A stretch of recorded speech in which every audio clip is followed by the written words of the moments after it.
If you've been trying to get those close-up detail shots, but you don't have a macro lens, stick around. I'm gonna show you 2 ways on how you can still do it.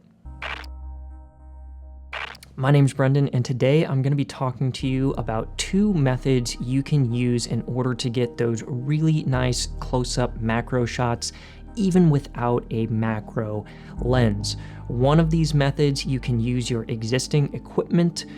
The other method is going to cost a little bit of money, but it is very, very cost effective. So the first method was shown to me about a year ago. I did not even know this was a thing, and it sounded bizarre, but believe it or not, they actually make mounts so you can mount your lens onto the camera in this fashion. Basically what you're going to do is take this lens off the camera and you're going to flip it around backwards and put the objective up against the sensor and have the rear of the lens facing your subject.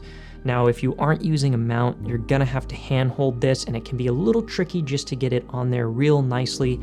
Additionally, if you don't have a manual lens, if it's like this lens right here where I cannot adjust the aperture manually with either one of these rings, I can zoom in and I can adjust the focus, but you have to have this connected to the camera to adjust your aperture. You may need to turn on the camera, adjust your aperture where you want it, and then take it off while the camera is on and flip it around.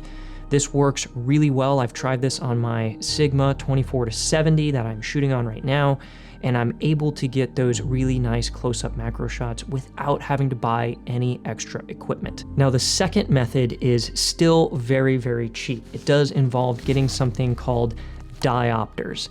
I didn't even know these were a thing until a couple of months ago, to be honest.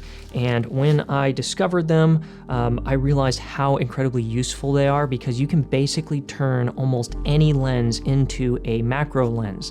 Now, there are some limitations with this too, but you don't have to take the lens off the camera body. So this is my go-to method for getting those camera shots. And you've actually seen me use these lenses before if you've watched my previous videos. A lot of times when I'm doing close-up detail shots, I'm using a diopter. So what is a diopter? It is essentially a magnifying glass for the end of your lens. It basically allows your lens to focus much closer than it normally would.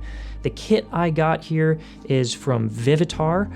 It is a 4-lens kit. It has a +1, a +2, a +4, and a +10 diopter to allow you to get really, really close to whatever details you're trying to get.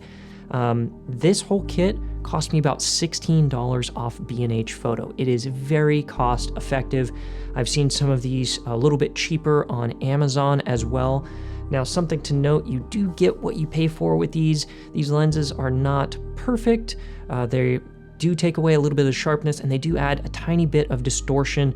The +10 adds a lot of distortion, actually has a very interesting look to it that I kind of like and I think is going to be useful for certain types of shots that I may want to do in the future. So that's how you guys can still get those macro shots even without a macro lens. Thank you so much, you guys, for tuning in today. I'll see you all in the next video. God bless.